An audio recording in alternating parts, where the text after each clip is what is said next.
வானவில்லின் வண்ண ஜாலங்களைப் போல, முத்தமிழின் முத்துக்களைப் போல மனசு தொலைக்காட்சி வாயிலாக இன்றைய நிகழ்ச்சியின் முதல் நிகழ்வாக அறிவார்ந்த பெண்கள் என்ற தலைப்பிலே நம்மிடையே உரையாட வருபவர் ஜே. சாந்தா அவர்கள். இந்த மத்தியான வேளையிலும் கூட மனசு டிவியின் மூலியத்தின் அனைத்து நேயர்களுக்கும் எனது அன்பார்ந்த வணக்கத்தை தெரிவித்துக் கொள்கிறேன்.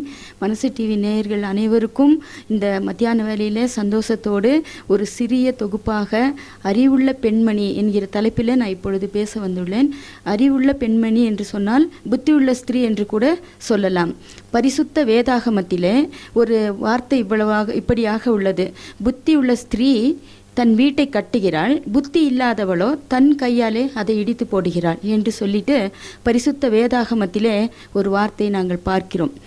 புத்தியுள்ள ஸ்திரீ என்று எடுத்துக்கொண்டால், இந்த நாட்களிலே ஒரு குடும்பத்தில் ஒரு ஸ்திரீ என்று வரும்பொழுது அந்த குடும்பத்தை கட்ட அந்த ஸ்திரீக்கு நல்ல தெளிவான புத்தி, ஞானம், அறிவு வேணும். இதை வைத்து தான் புத்தியுள்ள ஸ்திரீ என்று நாங்கள் சொல்லுகிறோம். வீட்டை உலக பிரகாரமாக கட்டும் பொழுது கல், மணல், ஜல்லி, கம்பி போன்ற பல பொருட்களை கொண்டு நம்ம வீடு கட்ட போகிறோம். அந்த வீடு கட்டுறதுக்கு முதலாவது அஸ்திவாரத்தை கருங்கல் வைத்து தான் நாங்கள் கட்டுகிறோம்.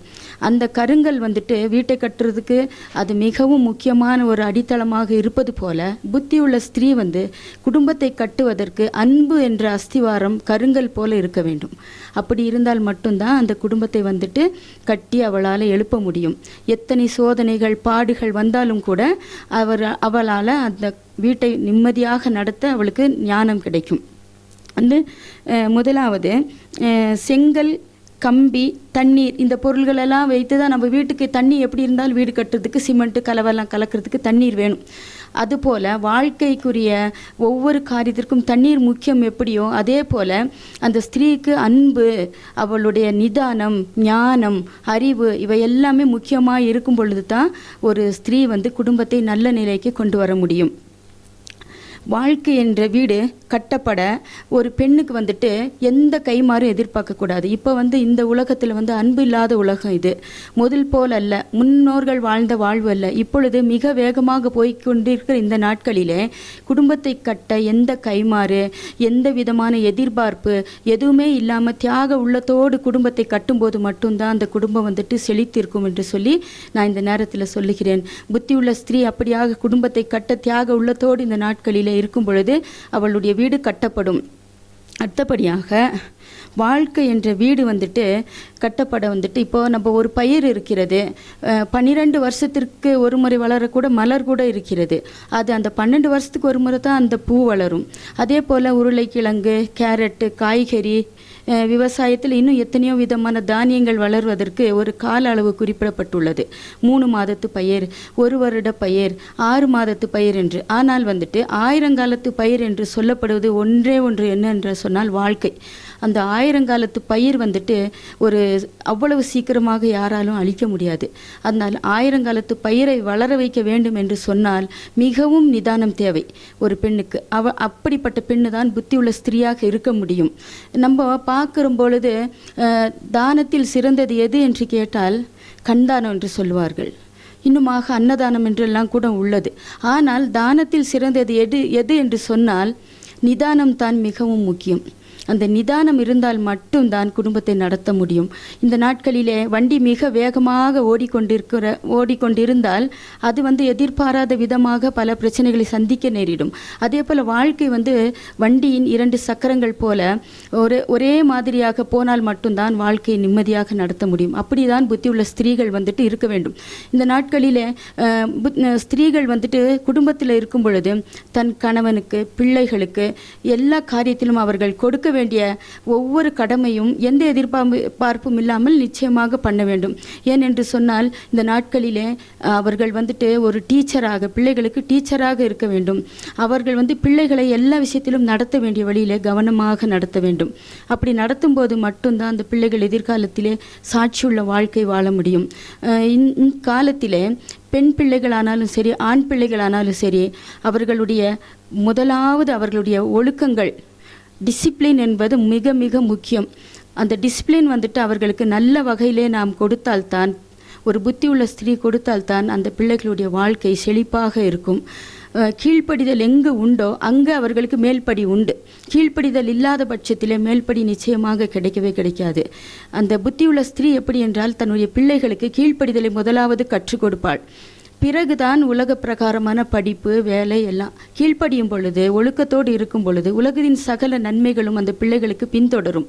இந்நாட்களிலே பாருங்க, உடை என்று எடுத்துக்கொண்டு சொன்னால் பெண்களானாலும் சரி ஆண்களானாலும் சரி வாலிப பிள்ளைகளுக்கு உடை கட்டுப்பாடு கூட ஒரு ஸ்திரீ இந்த காலத்திலே தாயான்பவள் கற்றுக் கொடுக்க வேண்டிய கடமை உள்ளது. நாங்கள்லாம் சிறு பிள்ளைகளாக இருக்கும் பொழுது கிழிந்த துணியை தேய்த்து போட்ட நாட்கள் உண்டு. ஆனால் இப்போ இருக்கிற பிள்ளைகள் எல்லாம் விலை உயர்ந்த பொருட்களை தைத்து கொடுத்தா கூட அதை ஓட்ட பண்ணி கிழிச்சு போட்டுக்கிற காலம் ஆகிவிட்டது. இப்போ எல்லாம் இன்னுமாக கூட உடை விஷயத்தில் மிக கவனம் செலுத்த வேண்டியுள்ளது. இந்த நாட்களிலே எத்தனையோ பெண் பிள்ளைகளுக்கு பல தொந்தரவுகள், பாலியல் தொந்தரவு, உலக பிரகாரமாக கேலி கிண்டல், எல்லாத்திற்கும் காரணம் என்னன்னு சொன்னால் அவங்களுடைய பெற்றோர்கள் உடை விஷயத்தில் அந்த பிள்ளைகளுக்கு நல்ல கவனத்தை செலுத்த வேண்டும். பிள்ளைகளுக்கு இப்படி தான் நீங்கள் உடையை உடுத்தணும், இந்த மாதிரி போகணும் வரணும்னு சொல்லிட்டு சின்னதுலேருந்து அந்த பிள்ளைகளுக்கு உடை கட்டுப்பாடு கொடுக்க வேண்டும். கால் கொஞ்சம் கொஞ்சமாக பேண்ட் மேலே வந்து கடைசியில் அந்த பிள்ளைகள் ஒரு அநாகரிகமான உடையை அணிந்து கொண்டு போகும் பொழுது அது வாழ்க்கை நடைமுறைக்கு ஒத்து வராது. புத்தியுள்ள ஸ்திரீ தன்னுடைய பிள்ளைகளுக்கு ஞானத்தை கொடுக்குவாள், நல்ல அறிவுரைகளை கொடுப்பாள். உடை முதல் உணவு முதல் எல்லாம் அவர்களுடைய கைக்குள் இருக்க வேண்டும். இன்னுமாக கூட புத்தியுள்ள ஸ்திரீ தன்னுடைய பிள்ளைகளை கவனிக்கும் பொழுது இப்போ எடுத்துக்கிட்டோம்னா மிக மிக இந்த செல்ஃபோன்னால் பிள்ளைகள் கெட்டு போகிறார்கள். செல்ஃபோன் பேசும் பொழுது ஒவ்வொரு நிமிஷமும் அப்படி நம்ம ஆர்ட் துடிக்குதோ அதே போல் ஒரு ஸ்திரீ தன் பிள்ளை மேலே கவனமாக இருக்கணும். இந்த நாட்களில் அந்த பிள்ளைங்க போன காதில் எடுத்து வைக்கும் பொழுது நார்மல் ஃப்ரெண்டு கூட பேசுகிறாங்களா, இல்லை வேறு ஃப்ரெண்டு கூட பேசுகிறாங்களா, இல்லை பெரிய வயது முதியவர்கிட்ட பேசுகிறாங்களேன்ட்டு முகபாவனைத்தை வைத்து கண்டுபிடிக்கக்கூடிய அந்த திறமை இந்த காலத்து ஸ்திரீகளுக்கு வேண்டும். அவங்க ஞானமுள்ள ஸ்திரீகளாக இருப்பார்கள், குடும்பத்தை நல்லா நடத்தக்கூடிய ஸ்திரீகளாக இருப்பார்கள். இன்னுமா கூட இந்த நேரத்தில் கூட ஒரு காரியத்தை சொல்ல நான் கடமைப்பட்டுள்ளேன். வாழ்க்கையில் ஸ்திரீயானவள் நல்ல புத்தியோடு ஞானத்தோடு அறிவோடு அந்த குடும்பத்தை நடத்தும் பொழுது அவள் ஒரு ஆசிரியையாக பிள்ளைகளுக்கு தேர்வு எழுதக்கூடிய அந்த ஒரு காரியத்தை அவர்களுக்கு கற்றுக் கொடுக்கிறாள். அந்த தேர்வில் குடும்பத்தில் இருக்கிற பிள்ளைகள் அவர்களுக்கு மாணவிகளாக இருப்பாங்க. அப்போ அவங்க அவர்களை நல்ல நிலைமைக்கு கொண்டு வந்த பிறகு ரிசல்ட் பார்க்கும்போது அது பாஸாக இருக்கும். அது அத்தனையும் நடத்தக்கூடியது புத்தி உள்ள ஸ்திரீ தான். ஆனால் புத்தி இல்லாத ஸ்திரீ என்று சொல்லிட்டு நம்ம வேதத்தில் ஒரு வார்த்தை படிக்கிறோம். புத்தி உள்ள ஸ்திரீ தன் வீட்டை கட்டுகிறாள், புத்தி இல்லாத ஸ்திரீ தன் கையாலே அதை இடித்து போடுகிறாள். புத்தி என்று சொல்லும்போது அது ஒரு மனசுக்கு சங்கடமான வார்த்தை என்று நினைக்க வேண்டாம். அறிவு புத்தி இது இரண்டும் ஒரே சமமான வார்த்தை தான்.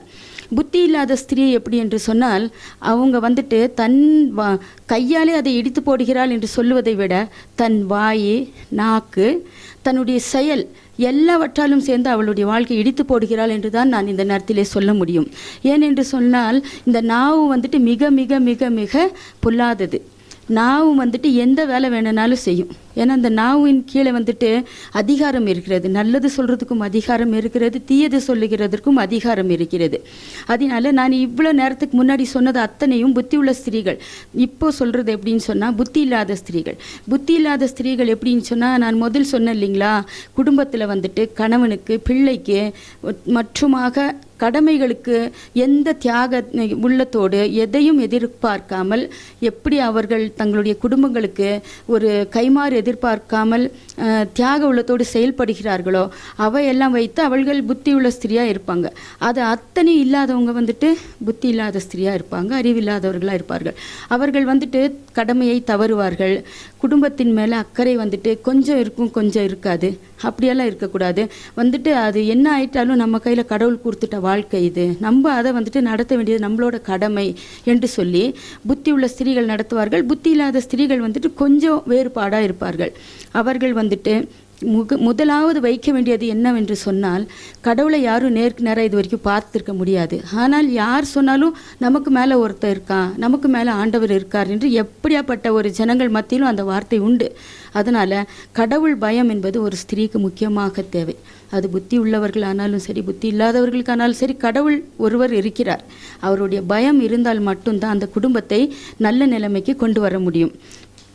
இன்னுமா கூட இந்த நேரத்தில் புத்தி இல்லாத ஸ்திரீகள் என்ன செய்வார்கள் என்று சொன்னால், அவர்களுடைய பிள்ளைகளுக்கு சின்ன வயதிலிருந்தே சில ஒழுக்கங்கள் எல்லாம் கற்றுக் கொடுக்கும் பொழுது, நீங்கள் இப்படி எந்தெந்த போகிற இடங்கள், வருகிற இடங்கள், எல்லா இடங்களிலும் நல்ல தெளிவுள்ளவர்களாக இருக்க வேண்டும். முதலாவது நல்லா படிக்கணும், நீ பக்கத்து பிள்ளையை பாரு நல்லா படிக்கிறா, அவள் பாரு அவ்வளோ மார்க் வாங்குறா என்று சொல்வதை விட, நீ இருக்கிற ஒழுக்கம் முதலாவது அதை பாரு. பிறகு இது வாழ்க்கையில் ஒரு பார்ட்டு. இந்த நாட்களிலே பெற்றோர்கள் செய்கிற தவறு எப்படின்னு சொன்னால், அந்த மார்க் வாங்கலை, நீ இது உன்னால் வாங்க முடியாது, நீ இந்த மாதிரி முன்னேற முடியாது, அவங்கள போல இந்த மாதிரி ஒரு டிஸ்கரேஜ் பண்ணுற பொழுது அந்த பிள்ளைகள் இதனால தான் நிறைய பேர் பாருங்க இந்த நீட் தேர்வுலெல்லாம் தவறி போகிறது. இதுதான் காரணம். குழந்தைங்களோட படிப்பு ரெண்டாவது, அவர்களுடைய உயிரும் அவர்களுடைய வாழ்வும் தான் முதல். இந்த நாட்களிலே புத்தி இல்லாத ஸ்திரீகள் இந்த மாதிரி எல்லாம் அவர்களை மிரட்டி இது பண்ணும் பொழுது தான் அந்த பிள்ளைகளுடைய மனது பாதிக்கப்படுகிறது. இதையும் கூட இந்த நேரத்திலே நான் சொல்லுகிறேன். இன்னுமாக கூட இன்னொரு ஸ்திரியை பொறுத்து நான் இந்த நேரத்திலே சொல்லுகிறேன். குணசாலியான ஸ்திரீ தன்னுடைய கணவருக்கு கிரீடமாய் இருக்கிறாள் என்று சொல்லி நம்ம பார்க்கிறோம். குணசாலியான ஸ்திரீ முத்துக்களை பார்க்கிலும் விலை உயர்ந்தவர்களாமா. அந்த குணசாலியான ஸ்திரீன்ற பொழுது நான் ஏற்கனவே சொன்னேன், புத்தியுள்ள ஸ்திரீக்கு என்னென்ன குணாதிசயங்கள் வேணும் அப்படின்னு சொல்லிட்டு, அவர்கள் எல்லா விஷயத்திலையும் தியாகமாக இருப்பாங்க. அப்புறமா அவங்கக்கிட்ட சாந்தம் இருக்கும். அன்பு தான் நான் ஃபவுண்டேஷன் என்று சொன்னேன், அடித்தளம் என்று சொன்னேன், அது இருக்கும். அவங்கக்கிட்ட அன்பு இருக்கும். இன்னுமாக கூட அவர்களுடைய வாயில் தாறுமாறான வார்த்தைகள் வராது. இச்சை அடக்கம் இருக்கும். அவர்களுக்கு இச்சை அடக்கம் வேணும். நான் ஃபஸ்ட்டே சொன்னேன், நாவு ஒரு நெருப்பு மாதிரி, எப்படியாப்பட்ட காட்டை கூட அதை கொளுத்திரும். நாவின் கீழே பாம்பின் விஷம் இருக்குது என்று நாங்கள் வேதத்திலே பார்க்கிறோம். அதனால் நாவை பயன்படுத்தும் போது மிகவும் கவனமாக பயன்படுத்த வேண்டும். இந்த நாட்களிலே பல பிரச்சனைகள் இருக்கிற இந்த சூழ்நிலையில் விட்டு கொடுக்குறவர்கள் மட்டும் என்றைக்குமே கெட்டே போக மாட்டாங்க. அதனால் புத்தியுள்ள ஸ்திரீ வாழ்க்கையில் விட்டு கொடுத்து வாழ்வாள். அவள் கடைசியிலே ரிசல்ட் பார்க்கும்போது பாஸாக கிடைக்கும். விட்டு கொடுக்காத, தெளிவில்லாத, அறிவு கூர்மை இல்லாத ஸ்திரீகள் விட்டு கொடுக்காத மனப்பான்மை வரும்பொழுது என்ன என்று சொன்னால் போட்டி வரும். போட்டி வரும்பொழுது குடும்பத்திற்குள்ளே குழப்பங்கள் வர தோன்றும். அப்படி இருக்கும் பொழுது விவாகரத்து வருவதெல்லாம் இதற்குத்தான் காரணம். வாழ்க்கை என்பது பிடிக்கிற துணி மாற்றிக்கலாம். இந்த கலர் சாரீ பிடிக்கலையா, இந்த கலர் பேண்ட் பிடிக்கலையா, சரி அதுக்கு பதிலாக நம்ம வேறு வாங்கிக்கலாம் என்ற முடிவு எடுக்கலாம். ஆனால் வாழ்க்கை அப்படி மாற்ற முடியாது. ஒரு முறை போட்டால் 1000 காலத்து பயிர் என்று நான் ஏற்கனவே சொன்னேன். அதனால் புத்தி இல்லாத ஸ்திரீகள் சில குழப்பங்கள், பிரச்சனைகள் வரும் பொழுது எங்குமே வியாபித்திருக்கிற தெய்வத்திடம் வேண்டி எங்களுக்கு ஒரு நல்ல வழி கொடுக்க வேண்டும் என்று சொல்லி கடவுள் நம்பிக்கை முதலாவது வேணும். ஒவ்வொரு பெண்ணுக்கும் கடவுள் நம்பிக்கை இருக்கும் பொழுது அவர்கள் எப்படிப்பட்ட பிரச்சனைகளை சார்ந்திருந்தாலும் அவர்களுக்கு தெளிவு கிடைக்கும். அப்பொழுது அவர்கள் புத்தியுள்ள ஸ்திரீகளைப் போல நல்ல ஒழுக்கங்களோடு, நல்ல நடத்தைகளோடு, நல்ல பிள்ளைகளோடு ஒப்புரவாகி குடும்பத்தோடு எல்லா வித காரியத்திலும் சமாதானத்தோடு இருந்து அவர்கள் குடும்பத்தை நடத்த முடியும். இந்த நேரத்தில் எனக்கு வாய்ப்பு கொடுத்த மனசு டிவிக்கு எனது நன்றியை தெரிவித்துக் கொள்கிறேன். அறிவு கூர்மையான ஸ்திரீயும் அறிவு கூர்மையற்ற ஸ்திரியை பொறுத்து நான் பேச வாய்ப்பு கொடுத்ததற்கு நன்றி தெரிவித்துக் கொண்டு, பொறுமையாக இம்மட்டுமாக கேட்ட உங்கள் அனைவருக்கும் எனது நன்றியை தெரிவித்துக் கொண்டு உரையை முடித்துக் கொள்கிறேன். நன்றி, வணக்கம். அறிவார்ந்த பெண்கள் எப்படி இருக்க வேண்டும் என்ற தலைப்பிலே மிக அழகாக நம்மிடையே உரையாடிய சாந்தா அவர்கள் குறிப்பிட்டார்கள். இன்றைய சூழலில் இந்த பண்பாடு எப்படி இருக்கின்றது என்பதை பற்றி நம்மிடையே எடுத்து கூறினார்கள். ஒரு கவிஞன் சொல்லுகின்றான், ஒரு பண்பாடு இல்லை என்றால் பாரதம் இல்லை, நாம் பண்போடு வாழ்ந்திருந்தால் பாவமும் இல்லை. சிறகில்லாமல் தள்ளாடும் செல்லக்கிளிகள் என் கண்ணோரம் இப்போது கண்ணீர் துளிகள் என்று அந்த கவிஞன் குறிப்பிடுகின்றான். இன்றைய சூழலில் இந்த கலாச்சாரம் எப்படி இருக்கிறது, இந்த காலகட்டத்தில் பெண்களெல்லாம் எப்படி இருக்கிறார்கள் என்பதை பற்றி மிக அழகாக நம்மிடையே எடுத்து கூறிய சாந்தா அவர்களுக்கு வாழ்த்துக்கள். அதனைத் தொடர்ந்து அடுத்த நிகழ்வாக கவிஞர் ஜனார்தனன் அவர்கள், இவர் பாவேந்தர் இலக்கிய பேரவையின் தலைவராக பணிபுரிகின்றார். மேலும் நம்மிடையே இங்கு அழகான கானா பாடலை பாடி மகிழ்விக்கவும் வருகின்றார். அதோடு இன்றைய நாட்டு நடப்புகள் எப்படி இருக்கிறது என்பது குறித்தும் நம்மிடையே உரையாட வருகிறார் கவிஞர் ஜனார்தனன் அவர்கள். எங்கள் வாழ்வும் எங்கள் வளமும் மங்காத தமிழென்று சங்கே முழங்கு. மனது தொலைக்காட்சிக்கு இந்த நிகழ்ச்சி வாய்ப்பளித்துக்கு மனமார்ந்த நன்றி. வீடு நாடு, வீடு சிறப்பாக இருந்தால் நாடு சிறப்பாக இருக்கும். வீடு என்பது வீடுகளெல்லாம் சேர்ந்ததுதான் நாடு. நாடு என்பது வெறும் மண் சார்ந்ததோ மட்டுமல்ல, உணர்வு சார்ந்தது, தேசியம் சார்ந்தது. இவை அனைத்தும் நாடு என்று அழைக்கப்படும். இந்த நாட்டு நடப்பு என்பது என்ன என்றால் அரசியல், பொருளாதாரம், சமூகம் இவை சார்ந்ததே நாடு. இந்த நாட்டை குறித்தான நம்முடைய பார்வை என்ன, நம்முடைய சிந்தனை என்ன என்பது குறித்து யாவரும் அறிவோம். நாடு என்பது பல்வேறு மொழி, இன, கலாச்சார பண்பாடுடைய ஒரு நாடு. இப்பொழுது நாடுகளை ஒப்பீடு செய்து பார்த்தால் ஒவ்வொரு நாடும் அது எப்படி இயங்குகிறது, அதனுடைய கலாச்சாரம் என்ன, முன்னேற்றம் என்ன, பண்பாடு என்ன என்பதை நாம் ஆராய்ந்து கொள்வோம். இப்பொழுது ஜப்பானில் என்ன நடக்கிறது என்று சொன்னால், அங்கே காலையிலே பிள்ளைகள் எல்லாம் முன்னமே சென்று வகுப்பறையை தூய்மை செய்ய வேண்டும், சமையலறை தூய்மை செய்ய வேண்டும். அந்த ஒழுக்கம் அங்கு கற்றுக் கொடுக்கப்படுகிறது. அங்கு முதலாவதாக ஒழுக்கம் என்பது என்ன என்று சொன்னால், அந்த ஒழுக்கம் தாயை மதிக்க வேண்டும், பெற்றோரை மதிக்க வேண்டும், பெரியோர்களை மதிக்க வேண்டும், அதோடு நாட்டையும் மதிக்க வேண்டும். அண்மையில் உலக கால்பந்தாட்ட போட்டி கத்தார் நாட்டில் நடந்தது. குவார்ட்டர் ஃபைனல் வரை வந்த அந்த ஜப்பானிய கால்பந்து அணியானது அந்த கத்தார் நாட்டில் அங்கிருக்கும் குப்பைகளெல்லாம் அள்ளி போட்டார்கள். அந்த ஒழுக்கம், அந்த பண்பாடு, அந்த நாட்டை மதிக்கும் பண்பு அங்கே இருக்கிறது. இன்னும் சொல்லப்போனால் இந்த வளர்ச்சி, பொருளாதாரம், இந்த சூழலில் நாம் பின்தங்கி இருக்கிறோம். காரணம் என்று என்னென்று சொன்னால், வீடு வேறு நாடு வேறு என்ற ஒரு சூழல் நம்மிடையே காணப்படுகிறது. வீட்டில் இருக்கும் குப்பையை கொண்டு போய் தெருவில் போடுகிறோம். தெரு என்பது வேறு ஏதோ, சாலை என்பது வேறு ஏதோ என்று நினைக்கிறோம். ஆனால் அப்படி கிடையாது. நம் வீடு எப்படி சுத்தமாக வைத்துக்கொள்கிறோம், அதே போல தான் நாடும் சுத்தமாக வைத்துக்கொள்ள வேண்டும். கண்ட இடத்தில் துப்புகிறோம். இன்றைக்கு அண்மையில் காச நோய் ஒழிப்பு ஒரு ஊர்வலம் நடைபெற்றது. அந்த ஒழிப்பு ஆனது எதனால் காச நோய் வருகிறது என்று சொன்னால், இந்த கரும்புகை மற்றும் இந்த எச்சில் கண்ட இடங்களில் துப்புவதால் போன்ற சுகாதார கேடுனால் தான் இந்த காச நோய் வருகிறது. ஆனால் நாம் என்ன சொல்கிறோம், சிங்கப்பூரில் அந்த நாட்டிலே ஒரு சட்டம் இருக்கிறது. யாராவது குப்பை போட்டால், அசிங்கம் பண்ணினால் அவர்களுக்கு பல லட்சம் ரூபாய் தண்டனை வழங்கப்படுகிறது, அதற்கான அபராதம் விதிக்கப்படுகிறது. ஆனால் இங்கே அந்த மாதிரி இல்லாட்டி கூடி ஆனால் யாரும் இந்த சட்டம் போன்றவற்றையெல்லாம் மதிப்பதில்லை. ஆகவே தான் நாம் இந்த நாட்டிற்குரிய சட்டம் என்ன, ஒழுங்கு என்ன என்பதை வீடுகளிலிருந்து கற்றுக் கொடுக்க வேண்டும். ஒவ்வொரு வீடும் ஒரு நாடு போன்றது தான். தாய்மார்கள் எல்லாம் ஒழுக்கத்தை கற்றுக் கொடுக்க வேண்டும். அந்த தாய்மார்கள் அந்த ஒழுக்கத்தை கற்றுக் கொடுக்கும்போது வீட்டிலிருந்து தான் ஒரு குழந்தையானது பள்ளிக்கூடத்துக்கு செல்கிறது. அந்த பள்ளிக்கூடத்தில் இப்பொழுதெல்லாம் ஆசிரியர்கள் பள்ளி பிள்ளைகளை வைத்து சமாளிப்பது பெரும்பாடாக இருக்கிறது. என்ன காரணம் என்று சொன்னால், சமூக ஊடகங்கள் அவர்களை போட்டு தாக்குகிறது. ஆகவே அவர்கள் வகுப்பறை குறித்தோ, கல்வியை குறித்தோ, எதிர்காலத்தை குறித்தோ சிந்திப்பதில்லை. ஏதோ நடக்கிறது என்பதை குறித்து சிந்திக்கிறார்கள். ஒரு வகுப்பறையிலிருந்து தான் ஒரு தலைவன் உருவாகிறான், தலைவன் தான் ஒரு நாட்டை ஆள்கிறான். ஆகவே இந்த நாடு என்பது வீட்டிலிருந்து தான் தொடங்க வேண்டும் என்பதே என் கருத்தாக உள்ளது. அதைத்தான் ஒருவர் பாடியிருக்கிறார். நாடு அதை நாடு, அது நாடாவிட்டால் ஏது வீடு, பாலைவனம் என்ற போதும் நாடு, வீரர் தலை சாயும் நாடு நாடு அதை நாடு என்று பாடியிருக்கிறார். ஆகவே இந்த நாட்டை குறித்தான தேசிய சிந்தனைகள் நிறைய தலைவர்கள் பாடியிருக்கிறார்கள். சுவாமி விவேகானந்தர் கூடி தன்னுடைய வீர உரையிலே இந்த இந்திய கலாச்சாரத்தின் பெருமைகளை குறித்து பேசுகிறார். இந்த நாடானது எப்படி இருக்க வேண்டும், எனக்கு ஒரு 20 இளைஞர்களை கொடுங்கள், இந்த நாட்டையே நான் மாற்றி காண்பிக்கிறேன் என்று சொன்னார். ஆனால் இன்றைக்கு இளைஞர்கள் எப்படி போகின்றார்கள் என்று சொன்னால், திரைப்பட கதாநாயகர்களை தன்னுடைய தலைவர்களாக ஏற்றுக்கொண்டு செல்கின்றார்கள், மற்றும் போதை மற்றும் இதர விஷயங்களிலே தன்னுடைய காரியங்களை செலுத்தி கொண்டிருக்கிறார்கள்.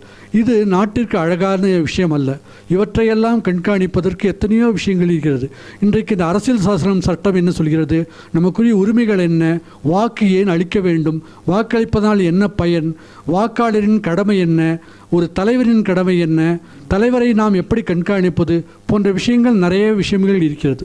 உதாரணத்துக்கு தகவல் அறியும் உரிமை சட்டம் என்று ஒன்று இருக்கிறது. இந்த தகவல் அறியும் உரிமை சட்டம் என்பது, நீங்கள் உங்களுக்கு அரசு வேண்டிய தகவல்களை 10 ரூபாய்க்கான ஒரு காப்பி ஸ்டாம்ப் போட்டு நீங்கள் வேண்டிய தகவல்களை கேட்கலாம். பொது தகவல் அலுவலர் எந்த துறை அலுவலகமாக இருந்தாலும் நீங்கள் போய் கேட்கலாம். உங்களுக்கு வேண்டிய தகவல்கள் கொடுக்க அரசு தயாராக இருக்கிறது.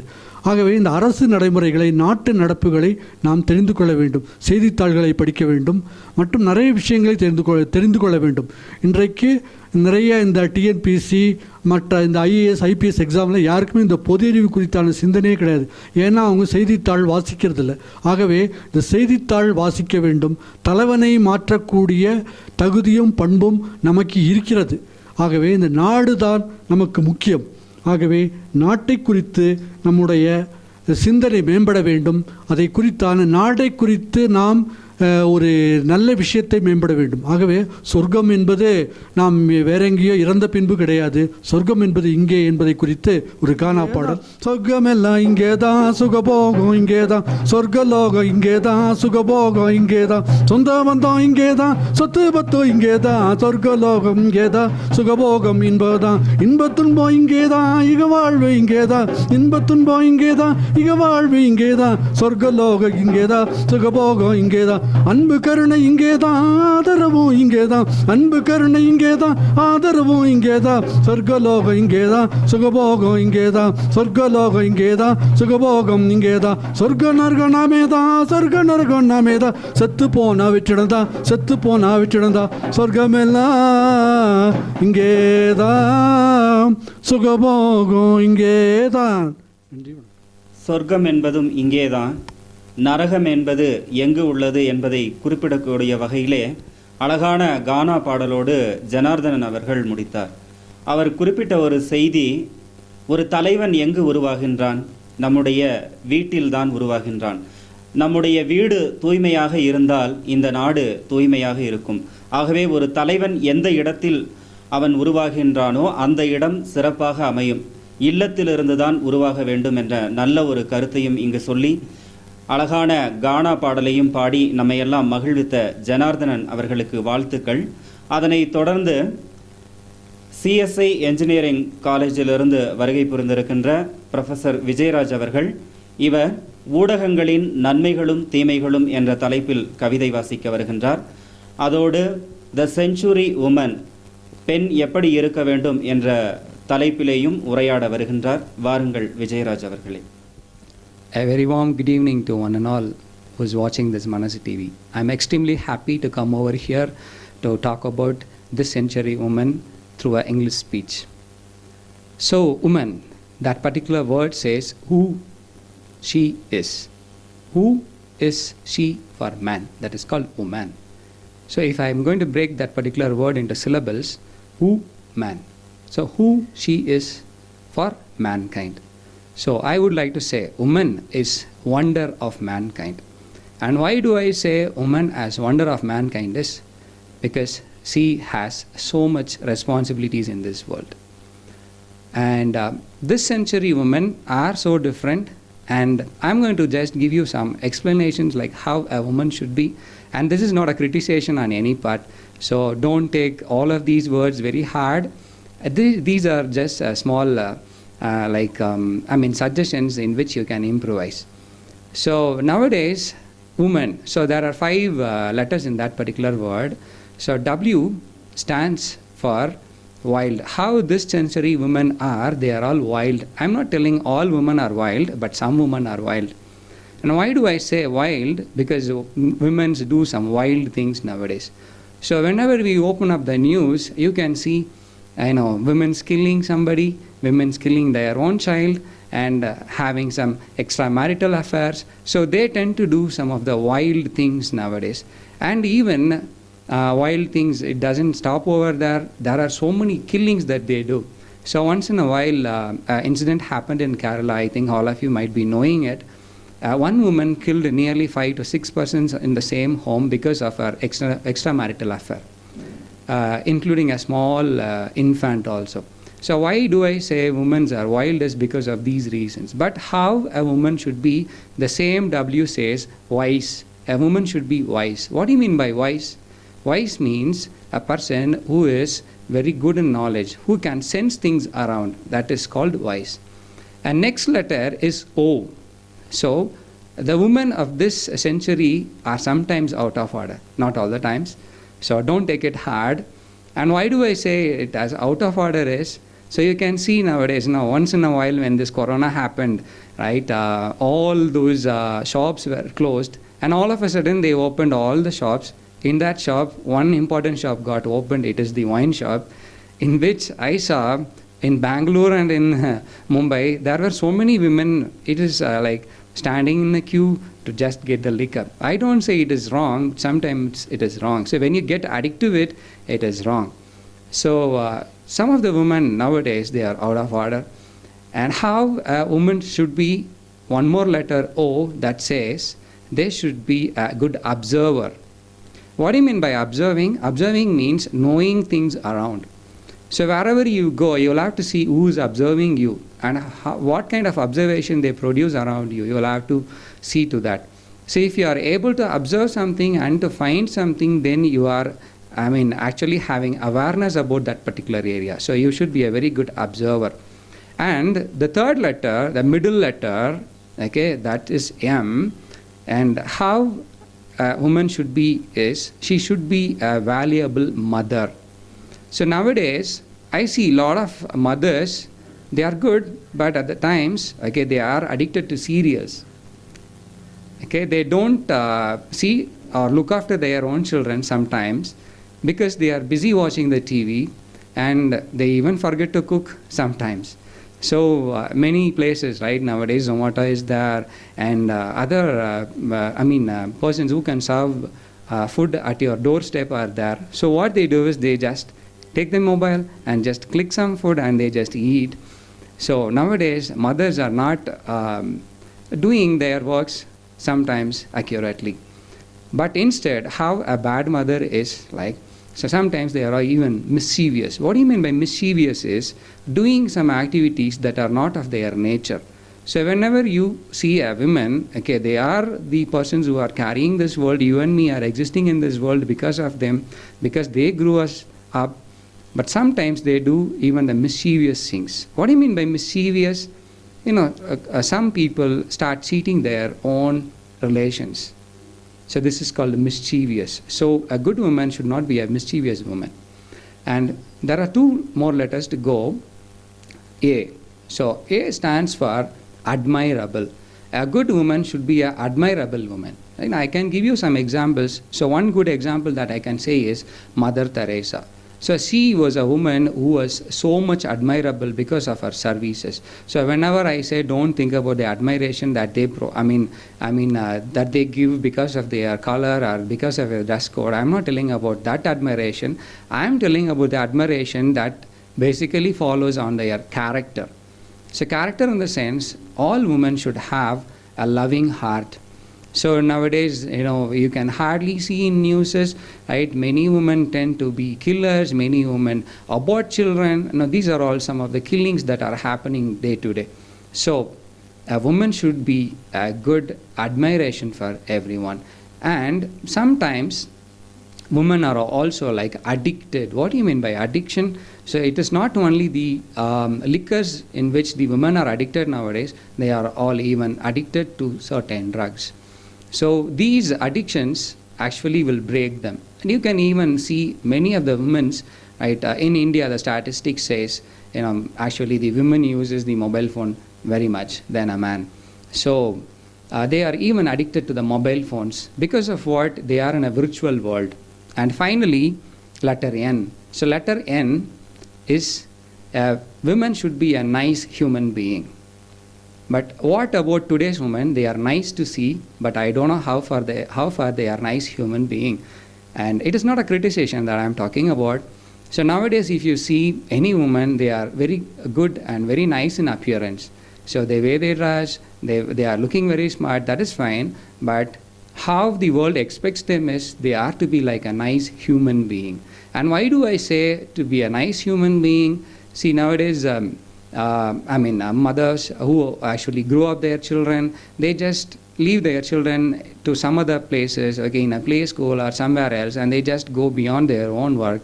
So the primary work that you will have to do is to bring up your child as a challenge to this world and to spend more time with them. That is what the children also expect. So that is what is like a nice human.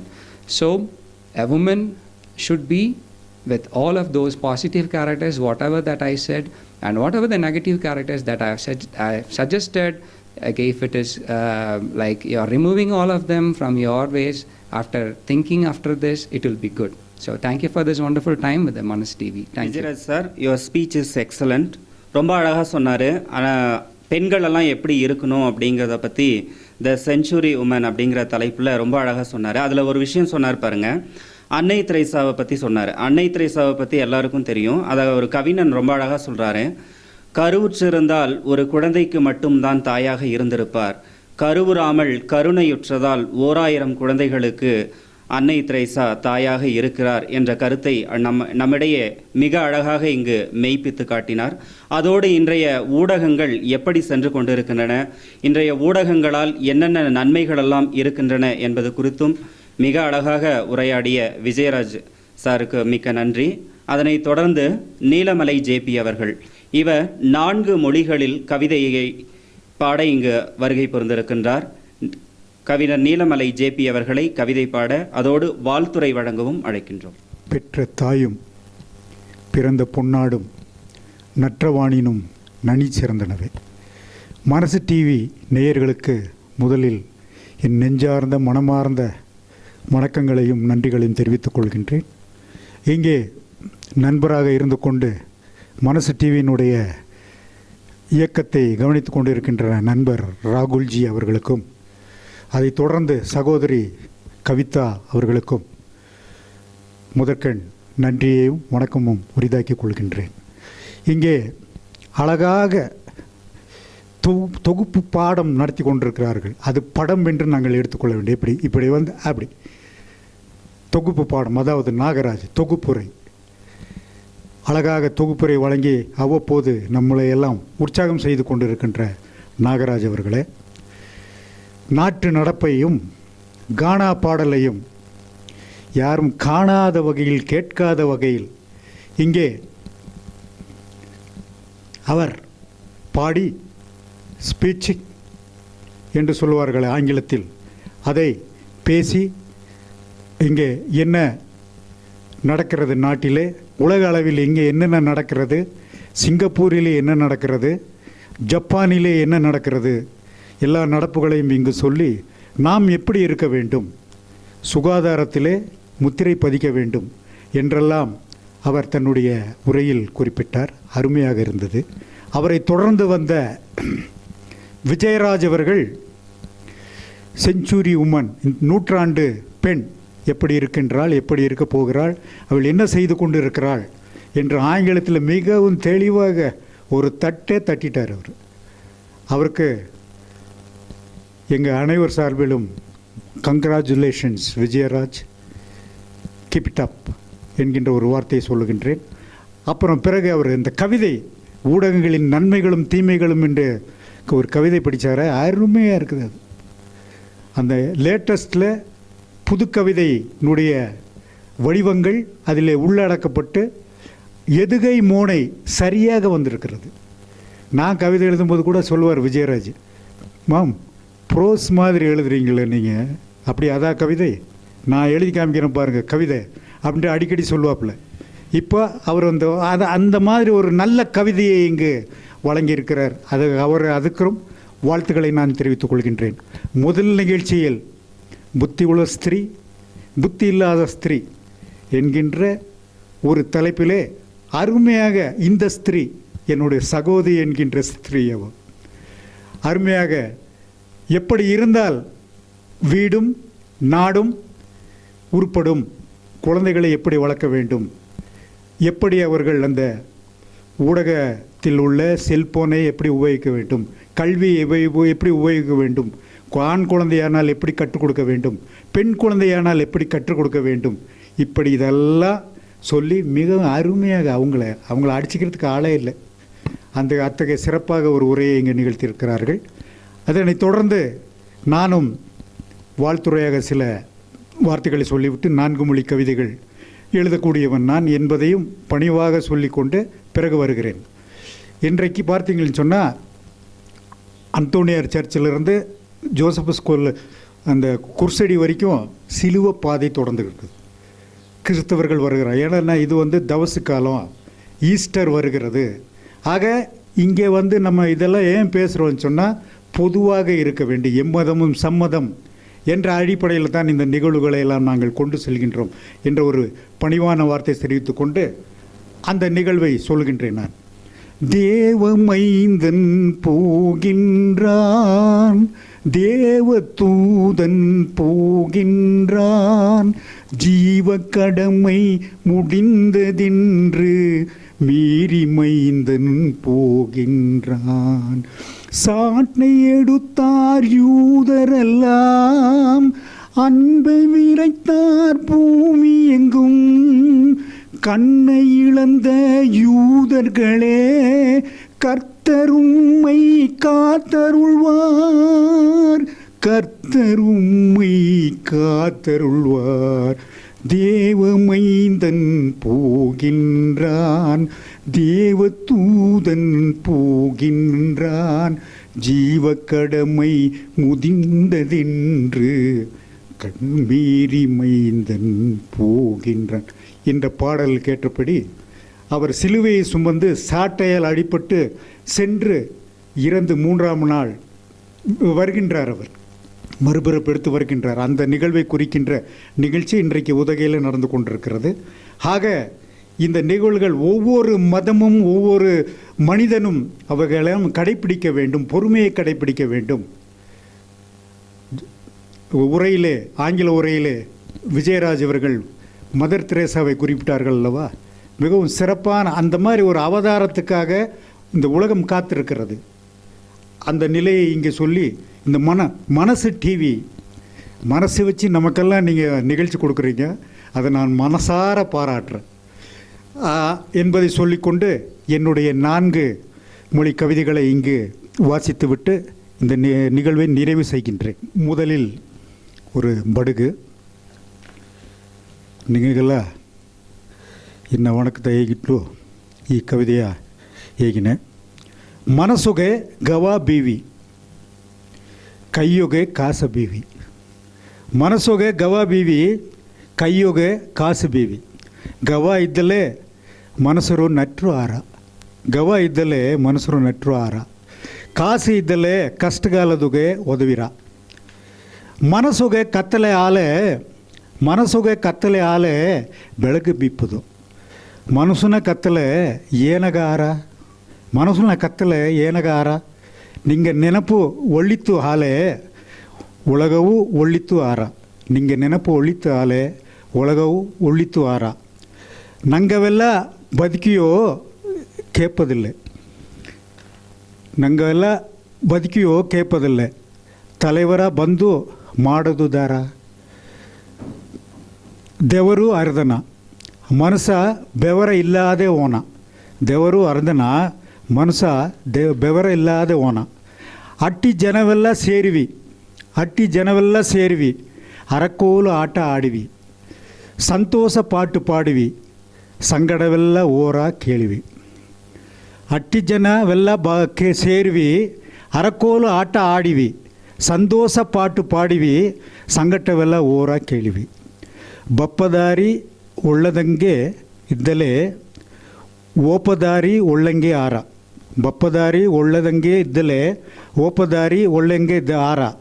ಈ ಕವಿತೆ ಕೇತಲೆ ಜೋರ, ಈ ಕವಿತೆ ಕೇತಲೆ ಜೋರ. ಬಡಗರು ಅಟ್ಟಿಯೋಗೆ ಗವ ಅಡದೆ, ಬಡಗರು ಅಟ್ಟಿಯೋಗೆ ಗವ ಅಡದೆ.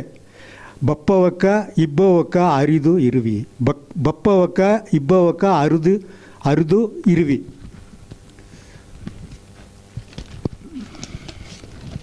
அடுத்து ஒரு கன்னட கவிதை. ಒಳ್ಳೆ ದಾರಿಯಲ್ಲಿ. ಪ್ರೀತಿ ಇಟ್ಕೊಳ್ಳಿ ಮನಸ್ಸರೇ ನಿಮ್ಮ ಎದೆ ಒಳಗಡೆ. ಪ್ರೀತಿ ಇಟ್ಕೊಳ್ಳಿ ಮನಸ್ಸರೇ ನಿಮ್ಮ ಎದೆ ಒಳಗಡೆ. ಕರುಣೆ ಇಟ್ಕೊಳ್ಳಿ ನಿಮ್ಮ ಮನಸ್ಸೊಳಗೆ. ಭಾಷೆಯೆಲ್ಲ ಬೊರೆ ಸಪ್ತತ. ಆ ಸಪ್ತ ಲೋಕನೇ ಉಂಡಿಸ್ತದೆ. ಭಾಷೆ ಎಲ್ಲ ಬೊರೆ ಸಪ್ತತ. ಆ ಸಪ್ತ ಲೋಕವನ್ನು ಉಂಡಿಸ್ತದೆ. 1000 ಬದುಕಿದ್ರು 1000 ಸತ್ತಿದ್ರು ಏನುವೇ ತಿಳುವಳಿಕೆ ಇಲ್ಲ. 1000 ಬದುಕಿದ್ರು 1000 ಸತ್ತಿದ್ರು ಏನುವೇ ತಿಳುವಳಿಕೆ ಇಲ್ಲ. ಏನುವೇ ಸೇರಿಸಿ ಮಡಗಲಿಲ್ಲ. ದೊಡ್ಡವರೆಲ್ಲ ದೊಡ್ಡವರಾಗಿ ನಿಂತರು, ಚಿಕ್ಕವರೆಲ್ಲ ಆ ಮಟ್ಟಿಗೆ ಬರಬೇಕು. ದೊಡ್ಡವರೆಲ್ಲ ದೊಡ್ಡವರಾಗಿ ನಿಂತರು, ಚಿಕ್ಕವರೆಲ್ಲ ಆ ಮಟ್ಟಿಗೆ ಬರಬೇಕು. ಪರಮಾತ್ಮ ತೋರಿದ ದಾರಿ ಈ ಮನುಷ್ಯರೇ ಹೋಗುತ್ತೆ ಬರ್ದೇನೆ ನಿದ್ರೆ. ಈ ಮನುಷ್ಯರೇ ಹೋಗುತ್ತೆ ಬರ್ದೇನೆ ನಿದ್ರೆ. ನೆಮ್ಮದಿ ಸಿಕ್ಕಿದರೆ ಶತ್ರುವೇ ಒಳ್ಳೆ ಸ್ಥಿತಿ ಸಿಕ್ಕುತ್ತೆ. ನೆಮ್ಮದಿ ಸಿಕ್ಕಿದರೆ ಶತ್ರುವೇ ಒಳ್ಳೆ ಸ್ಥಿತಿ ಸಿಕ್ಕಿತೆ. ಅದನ್ನು ಮಾಡಿ ಗಮನ ಕೇಳಿ, ಅದನ್ನು ಮಾಡಿ ಗಮನ ಕೇಳಿ. ಕನ್ನಡಿಗರೇ, ನೀವು ಎಲ್ಗೂ ಬದುಕಿ ಭಾಳ ರೀತಿ ಒಳ್ಳೆದನ್ನೇ ನೆನೆಸಿ ಒಳ್ಳೆ ದಾರಿಯಲ್ಲಿ ಹೋಗಿ. ಒಳ್ಳೆದನ್ನೇ ನೆನೆಸಿ ಒಳ್ಳೆ ದಾರಿಯಲ್ಲಿ ಹೋಗಿ. Discuss and focus is the English poem. Something makes you float, something plies you up, something makes you live, something makes you in success. Those who are entering, come close. Those who are making, come free. Breath takes you in life. Break stops you in bad. Please tell me, what is life? Truth in your life, no failure. God makes to live, man makes you to die. God makes to live, man makes you to die. Yes, the world now in danger. Yes, the world now in danger. What and all you know, come close, we will discuss. What and all you know, come close, we will discuss. Then we make focus. இறுதியாக தமிழ் சாகாது. மெல்ல தமிழினி சாகும், மேலைய மொழிகள் பூமிசையோங்கும் என்றவனை பிடித்து வந்து, மெல்ல தமிழினி சாகும் மேலே மொழிகள் பூமிசையோங்கும் என்றவனை பிடித்து வந்து சிறை சேதம் செய்து விட்டேன். பாவேந்தர் பாட்டிற்கு வேறு எந்த மொழியடா பூமிசையோங்கும்? பாவேந்தர் பாட்டிற்கு வேறு எந்த மொழியடா பூமிசையோங்கும்? பாரதியின் வருத்தம் நியாயமில்லை, பாரதியின் வருத்தம் நியாயமில்லை. வள்ளுவன் இருக்க, இளங்கோ இருக்க, ஏன் கம்பன் இருக்க, இனி வேறு ஒருவன் பிறந்து வருவானா? தமிழை அழிக்க முற்படுவானா? முடியாது. மண் தோன்றா கல் தோன்றா காலத்தே முன் தோண்டியதடா நம் தமிழ். மண் தோன்றா கல் தோன்றா காலத்தே முன் தோண்டியதடா நம் தமிழ். தேவநாய பாவாணர் நிரூபித்த மொழியடா, பெருஞ்சித்திரன் முழங்கிய மொழியடா, அழகான தமிழடா. அது சாக வழி இல்லையடா. மெல்ல சாகுமென இனி யாராவது சொன்னால், மெல்ல சாகுமென இனி யாராவது சொன்னால் அடி விழும், சிறப்பால் அல்ல வேறொன்றால். தாய் தடுத்தாலும் இனி தமிழுக்கு தொண்டு செய்வோம். தாய் தடுத்தாலும் இனி தமிழுக்கு தொண்டு செய்வோம். தமிழ் சாகாது, பேடியே உன் நினைப்பு வேகாது. தமிழ் சாகாது, பேடியே உன் நினைப்பு வேகாது. நன்றி, வணக்கம். படுகு, கன்னடம், ஆங்கிலம், தமிழ் என்று 4 மொழிகளிலும் கவிதை படைத்து அதை இந்த மனசு டிவியின் வாயிலாக அரங்கேற்றி நம்மையெல்லாம் மகிழ்வித்திருக்கின்ற நீலமலை ஜேபி அவர்களுக்கு வாழ்த்துக்கள். அதுக்கு முன்னாடி பார்த்தீங்க அப்படின்னா ஒரு நல்ல ஸ்பீச் கொடுத்தாங்க. அந்த ஸ்பீச்சில் பார்த்தீங்க அப்படின்னா பெண்கள் எப்படி இருக்கணும், அறிவார்ந்த பெண்களெல்லாம் எப்படி இருக்கணும் அப்படிங்கிற நல்ல கருத்தை இங்கே நமக்கு தெரிவித்தாங்க. அதனை தொடர்ந்து வந்த ஜனார்தனன் ஐயா அவர்களோ இன்றைய நாட்டு நடப்பு எப்படி இருக்குது அப்படின்னு சொல்லிட்டு ரொம்ப அழகாக சொன்னாங்க. அதோட கிராமிய பாடலையும் பாடி நம்ம மகிழ்விச்சாங்க. அதனை தொடர்ந்து வந்த ப்ரொஃபஸர் விஜயராஜ் அவர்களும் த செஞ்சுரி உமன் அப்படிங்கிற தலைப்புலையும் ரொம்ப அழகாக பேசினார். அதோடு இல்லாமல் பெண்கள் எப்படி இருக்கணும் அப்படிங்கிற கருத்தையும் சொன்னார். ஆங்கிலத்திலையும் ரொம்ப அழகாக உரையாடினார். ஊடகங்களினுடைய நன்மைகளும் தீமைகளும் எப்படி இருந்துச்சு, எப்படி இருக்குது அப்படிங்கிறத பற்றியும் ரொம்ப அழகாக நம்மிடையே உரையாடிட்டு போனார். அதனை தொடர்ந்து வந்த நீலமலை ஜேபி அவர்களோ 4 மொழிகளில் கவிதை பாடி நம்ம எல்லாம் மகிழ்வித்தார். அப்பாதுரை அவர்கள் எப்படி பன்மொழி புலவராக இருந்தாரோ அதுபோல நம்மிடையே இந்த நீலமலை ஜேபி அவர்கள் அழகான கவிதைகளை பாடி நம்மை மகிழ்வித்திருக்கின்றார். இன்றைய நிகழ்ச்சி எந்த விதமான ஒரு தனிப்பட்ட நோக்கோடு செயல்படாமல், யாரையும் புண்படுத்தாமல், பொதுவான கருத்தோடு இன்றைய நிகழ்வு சிறப்பாக அரங்கேறியது. இன்றைய கதம்ப நிகழ்ச்சி இன்றோடு நிறைவடைகிறது. வாய்ப்பளித்த மனசு தொலைக்காட்சிக்கு மனமார்ந்த நன்றியை தெரிவித்து விடைபெறுகிறோம். நன்றி.